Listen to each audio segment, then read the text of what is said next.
আপনি কি মনে করেন যে আল্লাহর একটা কমান্ড আপনি কার্পেটের নিচে ঢুকাই দিয়ে বিদেশ গেলেন আর আপনার কিছু হবে না, আপনার জীবনটা নিরবচ্ছিন্ন চলবে? হইতে পারে, হইতেই পারে না।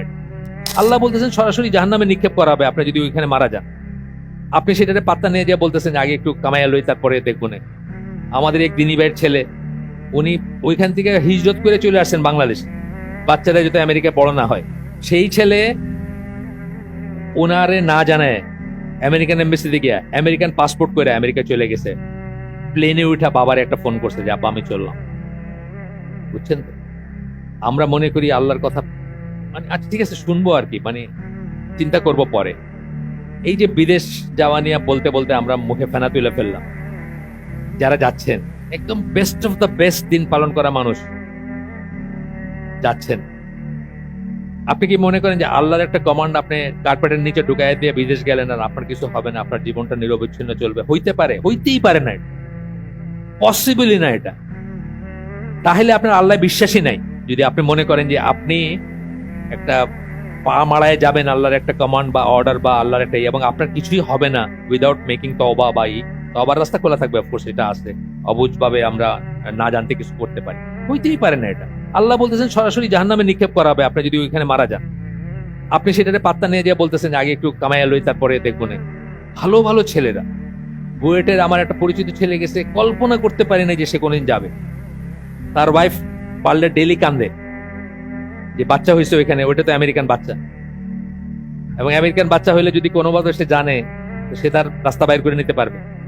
আমাদের এক দিনী ভাইয়ের ছেলে, উনি ওইখান থেকে হিজরত করে চলে আসছেন বাংলাদেশ, বাচ্চারা যাতে আমেরিকায় বড় না হয়।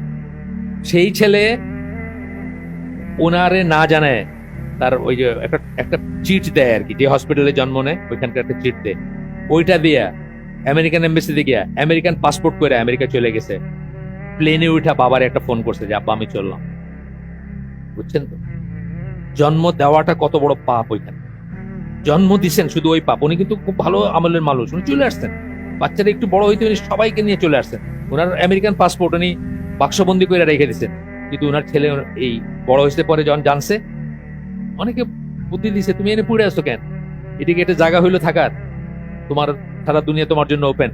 যে প্লেনে উঠে বাপরে ফোন করছে আব্বা আমি চললাম, আর সবকিছু সে বাপের অজান্তে করছে। অথচ ছেলেটাকে আমি চিনি, ভাজা মাছ কারে করে সেটাই জানে না, উল্টানোর কথা তো পরে থাক। এতই ভদ্র, কোনোদিন চোখ তুলে তাকায় না সামনে আসে। এইটা হচ্ছে আপনার অর্জন। আপনি মনে করলেন কিছু হবে না। ওই ভাই খুব ভালো আমলের মানুষ, খুব ভালো বোঝেন, মারা গেছেন, আল্লাহ জান্নাত নসিব করুন, অত্যন্ত ক্লোজ, আমার নিজের আপন ভাইয়ের মতো। কিন্তু একটা ভুল করছিলেন সেই কবে, ওই দেশে জন্ম দিছিলেন বাচ্চাটা, ওইটা কবে আইসা তার বেলায় বাউন্স ব্যাক করলো আর কি জিনিস। মনে করেন না যে এমনি এমনি তবা করেন ঠিক আছে, তবার রাস্তা তো খোলা আছে, কিন্তু মনে করেন না যে আপনি ওভারস্টেপিং করবেন আর আপনার কিছু হবে না। এই জন্য বলতেছেন আল্লাহর ওয়াদা সত্য, আমরা অনেক সময় মনে রাখি না। আল্লাহর প্রতিটি ওয়াদা সত্য, জান্নাতের জন্য সত্য, জাহান্নামের জন্য সত্য।